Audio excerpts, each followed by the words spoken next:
नमस्कार दोस्तों, स्वागत है आपका आपके अपने यूट्यूब चैनल मनप स्टोरीज में। दोस्तों, नई कहानी है जिसको हम शुरू कर रहे हैं, जिसका नाम है दोस्तों सुमन के लिए अनपढ़ होना बना अभिशाप। चलिए दोस्तों, कहानी के इस पहले पार्ट को शुरू करते हैं।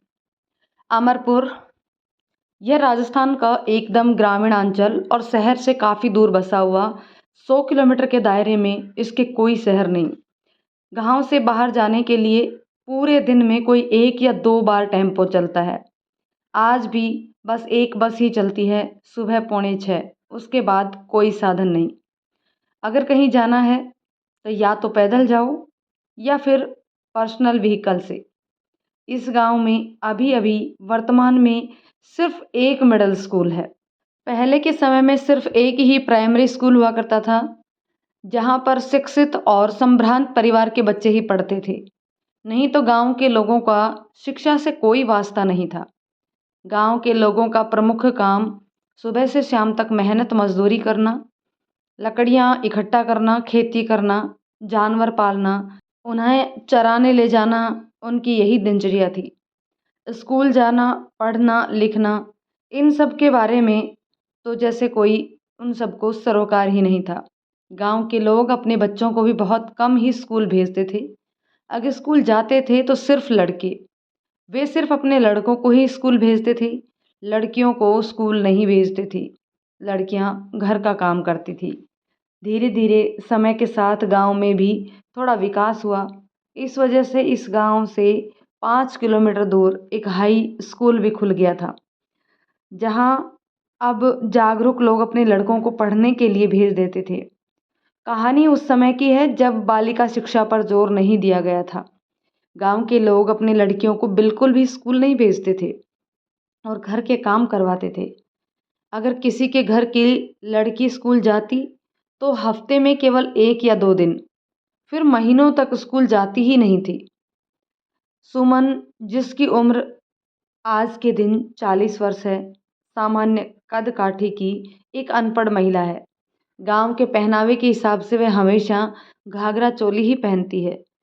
हाथ में भर भर के कांच की चूड़ियां और मांग में लंबा सिंदूर भरती है।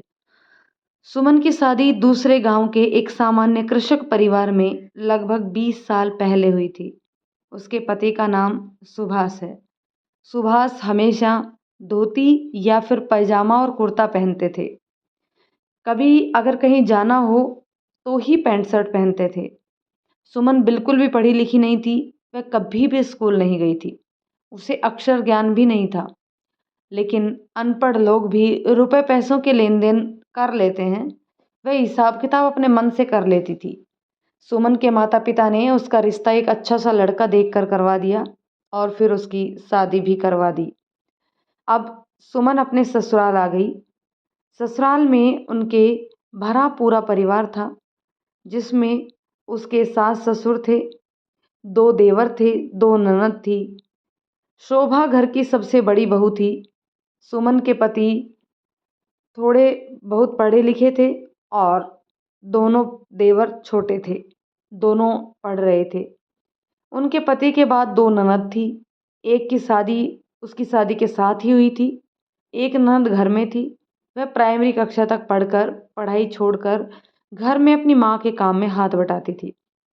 जब सुमन शादी होकर आई तब उसकी उम्र लगभग 18 वर्ष की थी और उसके पति की उम्र लगभग 20 वर्ष। सुमन घर के और खेती के कामों में दक्ष थी और सभी काम बड़ी आसानी से कर लेती थी। उसने धीरे धीरे अपने घर परिवार और बाहर की जिम्मेदारी भी संभालना शुरू कर दी थी। उसके सास ससुर उससे बहुत खुश थे। वह खाना भी बहुत अच्छा बनाती थी। उसके दोनों देवर उससे बहुत खुश रहते थे और उनके हाथों के बने खाने को पसंद करते थे। सुमन का मायका बहुत अंदर गांव में था। वह बहुत ही कम घर से बाहर जाती थी और सिर्फ घर में ही रह जाने के कारण वह हिंदी बोलना भी नहीं जानती थी। वह सिर्फ स्थानीय भाषा ही बोलती थी। हालांकि सुमन के ससुराल में भी देसी भाषा ही बोली जाती थी, लेकिन कहीं बाहर आने जाने पर खासकर पुरुष हिंदी में भी बात करते थे। धीरे धीरे ससुराल में सबके साथ रहते रहते उसे हिंदी भाषा समझ तो आने लग गई थी, लेकिन अभी भी वो हिंदी भाषा बोल नहीं पाती थी। हिंदी को समझकर सबका जवाब वो देसी भाषा में ही देती थी। गांव में ही सुमन के ससुराल वालों के रिश्तेदार रहते थे। सुमन के ससुर के भाइयों का परिवार भी उसी गांव में था, लेकिन थोड़ा दूर दूर था। सुमन के चाचा ससुर के एक बेटे की शादी तय हुई थी। लड़की पास ही के गांव की थी, वह भी ज़्यादा पढ़ी लिखी नहीं थी। सुमन के देवर की शादी थी। वो अपने देवर की शादी में बहुत ज़्यादा काम कर रही थी। वह घर के सदस्यों के सभी कामों में हाथ बटा रही थी। पहले के समय में शादी ब्याह में घर की महिलाएं भी खाना बनाती थी। परिवार के किसी की भी शादी होने पर घर परिवार की महिलाएं इकट्ठा होकर शादी के लिए सारे काम निपटाने लगती थी, जैसे गेहूं साफ करना, लकड़ी लाना, दोना पत्तल बनाना इत्यादि की तैयारियां भी महिलाएं ही कर लिया करती थी। शादी वाले दिन दाल, सब्जी, चावल, पूरी इत्यादि बनाने और खिलाने की जिम्मेदारी घर की महिलाओं की होती थी। आस पड़ोस के घर की महिलाएं मिलकर सभी काम करते तो काम आसानी से निपट जाता। सुमन के काका ससुर के घर में शादी थी। शादी में सुमन और बहुत सारी महिलाओं ने मिलकर खाना बनाया। खाना खाते समय सभी लोगों ने उनके हाथों से बने खाने की बहुत तारीफ करते नहीं थकते थे। सुमन की चाची सास, सुमन खानों तो बहुत स्वाद बनावे है। सुमन की सास, हाँ भाण, मेरा घर में भी सब उसके हाथ की बनी सब्जी को बहुत चाव से खाते हैं। सुमन की सास, वो मारो श्रवण अपनी भाभी के पीछे पीछे घूमता रहता है और कुछ ना कुछ बनाने के लिए ही कहता है। सुमन की सास और चाची सास के बीच बातचीत चल रही थी। तभी वहाँ पर सुमन आती है और अपनी सास से कहती है, माँ, मैं घर जा रही हूँ, थोड़ा बाजार जाना है। सुमन की सास, किसके साथ जाएगी? सुमन, सुनीता और मैं दोनों जाएंगी। चूड़ी बिंदी ये सब खरीदना है। सुमन की सास, हाँ जाओ। उसके बाद सुमन अपनी ननद सुनीता के साथ बाजार जाती हैं और दोनों के लिए चूड़ी बिंदी और श्रृंगार का सामान खरीद कर लाते हैं। शादी वाले घर में सारी रस्म हो रही थी। बारात भी निकलने वाली थी। सुमन की शादी को 1 साल पूरा हो चुका था। उसके अभी कोई बाल बच्चे नहीं थे, तो वह बिल्कुल फ्री ही थी। वह सुनीता के साथ बारात में चली जाती है और सुबह दुल्हन को विदा कराकर सबके साथ वापस जाती है। सुमन की देवरानी जो कि दुल्हन थी, वह भी ज़्यादा पढ़ी लिखी नहीं थी। थोड़ा बहुत पढ़ी लिखी थी और वह थोड़ा बहुत हिंदी भी बोलती थी। शादी के बाद देवरानी आने पर सुमन और उसकी देवरानी की अच्छी दोस्ती हो गई। सुमन उसके घर जाकर घंटों उसके संग गप्पे मारती थी। वह थोड़ी शहरी थी। देखते देखते समय बीतने लगा। 3-4 महीने बाद सुमन के पाँव भारी हुए। वह माँ बनने वाली थी। जब उसकी सास ससुर को यह बात पता चली तो वो बहुत खुश हुए और उन्होंने उसे बाहर के काम जैसे कि खेत में जाना आदि काम करने से मना कर दिया। उसके पति सुभाष भी कहते थे कि तुम ज़्यादा बाहर का काम मत किया करो, लेकिन सुमन को काम करने की आदत थी। वह काम करती रहती थी। वह कहते हैं ना, जिसको काम की आदत होती है उसे आराम करना नहीं सुहाता है। बस यही हाल सुमन के साथ भी था। धीरे धीरे समय बीता जा रहा था। जैसे कि गांव में महिलाओं की आदत होती है कि वह आराम नहीं करती, सुबह से शाम तक कुछ ना कुछ काम करती ही रहती हैं और अपने डिलीवरी के समय आते तक वह घर के काम करना नहीं छोड़ती। यही पूरा हाल सुमन का भी था। वह भी घर के सारे काम करती थी। सास और ननद सुनीता भी घर के काम में सुमन के मदद करते रहते थे, लेकिन सुमन की जिम्मेदारी ज़्यादा थी घर में। निश्चित समय आने पर सुमन ने एक बेटे को जन्म दिया। सुमन के पति और सास बहुत खुश थे, क्योंकि उन्हें अपने खानदान को आगे बढ़ाने के लिए वारिस जो मिल गया था। इसी बीच सुनीता के लिए एक रिश्ता आया। यह रिश्ता सुनीता के घर में सभी को बहुत पसंद आया। फिर उन्होंने इस रिश्ते के लिए हामी भर दी। अब सुनीता की शादी भी होने वाली थी। घर में तैयारियां होने लग गई।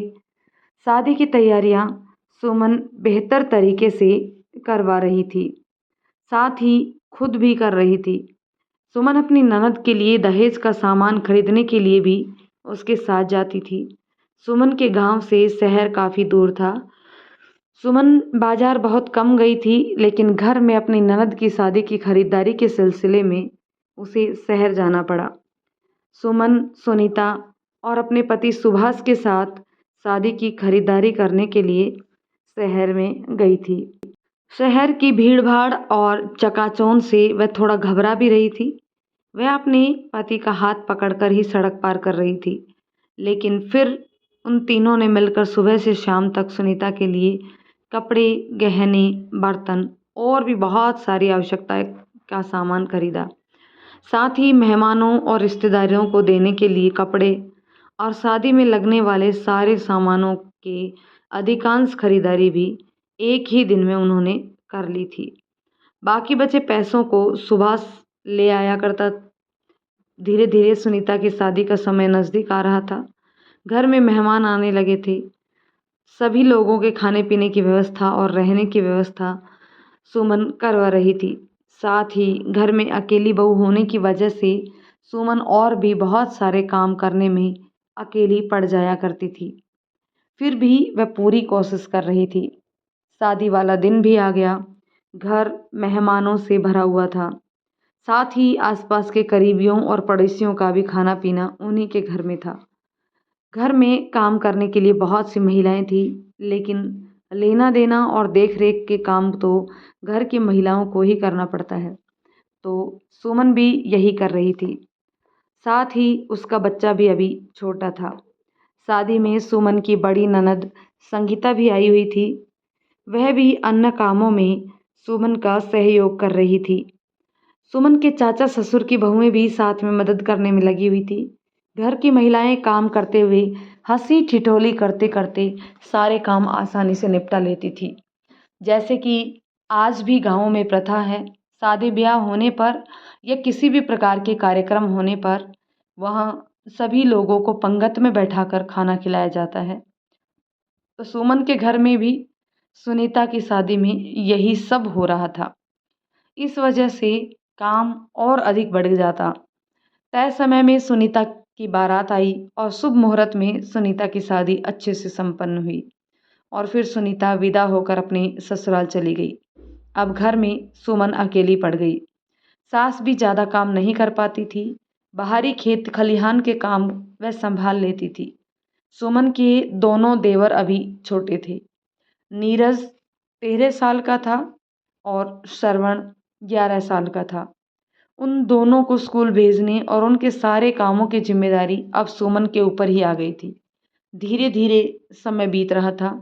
सुमन फिर से गर्भवती हुई और समय आने पर उसने एक बेटी को जन्म दिया। फिर और समय बीतने के बाद सुमन को एक बेटा और हुआ। अब सुमन के 2 बेटे और 1 बेटी थी और सुमन के देवर भी अब बड़े हो रहे थे। उस समय फ़ोन भी सभी के पास नहीं हुआ करते थे। कुछ एक लोगों के पास ही फ़ोन हुआ करते थे। तो सुभाष के पास भी कीपैड वाला मोबाइल था। उसी से गांव के अधिकतर लोगों के फ़ोन सुभाष के मोबाइल पर ही आया करते थे और वह सब की बात भी करवाता था। एक दिन अचानक सुमन के मायके से खबर आई। सुमन के पिताजी की तबीयत बहुत ख़राब थी। तो सुमन अपने पति के साथ अपने 2 छोटे बच्चों को लेकर मायके जाने की तैयारी करने लगी। उसने अपने बड़े बेटे को घर पर ही छोड़ दिया था। सुमन अपने पति के साथ मायके चली गई। मायके पहुंचकर सुमन ने देखा कि उसके पिताजी बिस्तर पर पड़े हुए हैं और उनकी अंतिम सांसें चल रही हैं। सुमन को देखकर उसकी माँ बहुत रोने लगी। सुमन भी अपनी माँ के पास जाकर बैठ जाती है और उसे चुप कराती है। फिर वह अपने पिताजी के पास आ जाती है और पिताजी की बात करने की कोशिश करती है। पिताजी भी उसे देखते हैं, लेकिन कुछ कह नहीं पाते, बस चुपचाप पड़े रहते हैं। सुबह से शाम हो गई थी। सुभाष भी सभी से मिल चुका था। वह अपने ससुराल में ससुर के पास बैठा हुआ था। सुभाष के घर में कोई नहीं था। उसके माँ, पिताजी और दोनों भाई और अपने बेटे को छोड़कर वो लोग आए हुए थे। इसलिए सुभाष शाम को ही वापस अपने घर जाने की सोचने लगा। इस बारे में वह सुमन से कहता है, घर में कोई नहीं है, माँ अकेले परेशान हो जाएगी। मैं घर जा रहा हूँ, तू अभी रुकेगी ना यहाँ? सुमन, हाँ, मैं अभी 2-4 दिन रुकूंगी यहाँ। सुभाष वापस अपने घर चला जाता है। सुमन अपने दोनों बच्चों के साथ वहीं रुक जाती है और अपने पिताजी की सेवा करने लगती है। 2 दिन के बाद सुमन के पिताजी की तबीयत बहुत खराब हो जाती है और वो स्वर्ग सिधार जाते हैं। सुभाष को जब ये बात पता चलती है तो वह आता है। काम निपटाने तक वह 2-3 दिन तक वहीं रुकता है, उसके बाद चला जाता है। सुमन अभी वहीं रुकी हुई थी। काम खत्म होने पर वह वापस अपने घर चली जाती है। समय धीरे धीरे बीत रहा था। सुमन के तीनों बच्चे अब बड़े हो रहे थे। सुमन का बड़ा बेटा 12 साल का हो गया था, बेटी 10 साल की और छोटा बेटा 8 साल का हो गया था। सुमन के दोनों देवर भी बड़े हो गए थे। बड़ा देवर 22 साल का हो गया था और छोटा देवर 20 साल का। सुमन का बड़ा देवर उसके पति सुभाष के साथ खेती में काम में हाथ बटाता था। वह भी 12वीं कक्षा तक पढ़ लिया था, लेकिन छोटे वाला देवर श्रवण अपनी पढ़ाई आगे जारी रखी हुई थी और वह कॉलेज की पढ़ाई भी पूरी कर लिए थे। सुमन के सास ससुर अब शाने हो चले थे, उनसे ज़्यादा काम नहीं हो पाता था और सुमन भी घर और बाहर के सभी कामों में अकेली पड़ रही थी। इसलिए सुमन के सास ससुर ने अपने दोनों बेटों नीरज और श्रवण दोनों के लिए लड़की देखना शुरू कर दी। दोनों भाइयों के लिए आसपास के गांव की ही अच्छे घर परिवार की लड़की देखकर उन दोनों को रिश्ता तय कर दिया और दोनों की शादी भी करवा दी। सुमन की दोनों देवरानियां बहुत ही पढ़ी लिखी थी। घर में 2-2 देवरानियों के आ जाने से सुमन का काम थोड़ा हल्का हुआ। वह अब घर के काम, खाना बनाने इत्यादि में ज़्यादा शामिल नहीं होती थी।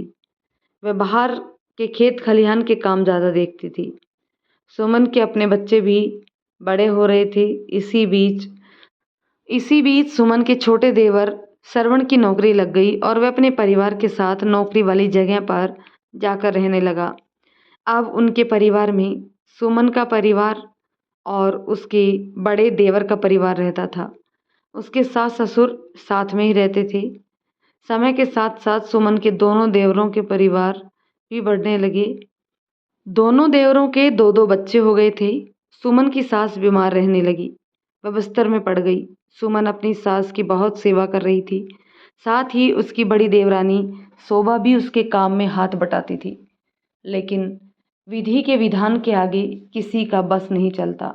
और फिर एक दिन उसकी सास सभी को छोड़कर भगवान के पास चली गई। सास के गुजर जाने के बाद घर की सारी जिम्मेदारियां बड़ी बहू होने के नाते सुमन के ऊपर आ गई। सुमन के ससुर भी अब सियाने हो चले थे। उनसे भी ज़्यादा खेती बाड़ी का काम नहीं हो पाता था। अब वह भी ज़्यादातर घर में ही रहने लगे थे। उन्होंने अपना काम अपने बेटों सुभाष और नीरज के कंधों पर डाल दिया था। जैसा कि हमारे हिंदू समाज में एक प्रथा है कि मरने के बाद पैतृक की अस्थियों को सहेज कर रखा जाता है और उन अस्थियों को गंगा नदी में प्रवाहित किया जाता है। तो सुभाष ने भी अपनी माँ की अस्थियों को सहेज कर घर के आंगन में जमीन में दबा कर रखा था। अपनी माँ के क्रियाक्रम का काम खत्म होने पर श्रवण वापस अपनी ड्यूटी पर लौट गया था। वह कभी कभी अपने घर में पिताजी से और भाइयों से फ़ोन पर बात कर लिया करता था।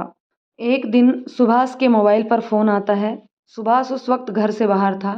उसका फ़ोन बज रहा था तो सुमन देखती है, लेकिन उसे फ़ोन पिक करना नहीं आता था। कोई फ़ोन उठा करके देने पर वह बात करती थी, लेकिन खुद से फ़ोन उठाना, बात करना उसे बिल्कुल भी नहीं आता था।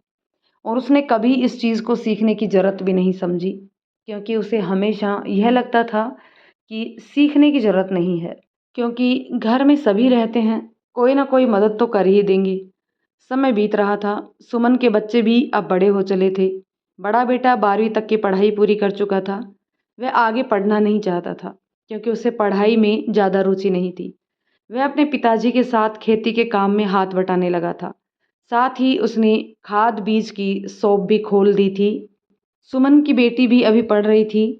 सुभाष ने अपने बेटों और बेटियों में कोई भेदभाव नहीं किया, दोनों को स्कूल की शिक्षा दी। सुमन की बेटी अब 16 साल की हो चुकी थी। छोटा बेटा आलोक अभी पढ़ रहा था, वह पढ़ाई में ठीक ठाक था। इसी बीच सुमन के ससुर की भी तबीयत खराब रहने लगी और वह भी ज़्यादा दिन अपने बहू बेटों के साथ नहीं रह पाई और एक दिन उन्होंने अपनी आंखें हमेशा के लिए मूंद ली।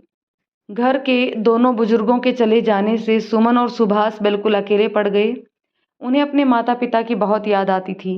जैसा कि संसार का नियम है, जो आया है उसे एक न एक दिन जाना ही है, तो इस बात से वह अपने मन को तसल्ली दे दिया करते थे। अब वह दोनों ही घर के मुखिया बन गए थे। सुभाष ने अपने पिताजी की अस्थियां भी सहेज कर रख दी थी। पिताजी की मौत के 2 महीने के बाद उसने अपने दोनों भाइयों को घर में बुलाया। घर के सभी सदस्य साथ में बैठे हुए थे और सुभाष ने कहा, माँ बाबूजी दोनों की अस्थियां रखी हुई हैं, अब उनको इलाहाबाद जाकर विसर्जित करना है। तुम दोनों का क्या कहना है? नीरज, हाँ भैया, कब जाना है बताइए, फिर हम जाने की तैयारी करेंगे। सुभाष, मैं सोच रहा हूँ अभी जनवरी चल रहा है, फरवरी में जाने से ठीक रहता, बाद में गर्मी बढ़ जाएगी। नीरज, हाँ भैया, आपने ठीक सोचा है। श्रवण, हाँ भैया, यह ठीक रहेगा। सुभाष, तो बताओ हम लोग कौन कौन जाएंगे? श्रवण, भाई मुझसे नहीं होगा जाना, छुट्टी नहीं मिल पाएगी, आप लोग दोनों चले जाइए। सुभाष, ठीक है। सभी लोगों ने आपस में मिलकर बैठकर अपने माता पिता की अस्थि विसर्जन के कार्यक्रम और जाने का दिन तय कर लिया।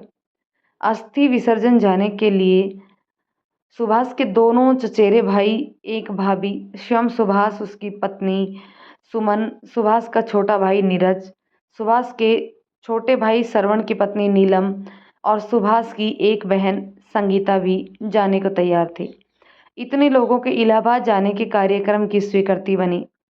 सभी लोगों ने अपने अपनी तरफ से तैयारियां शुरू कर दी। इलाहाबाद की ओर निकलने के दिन नज़दीक आ रहे थे।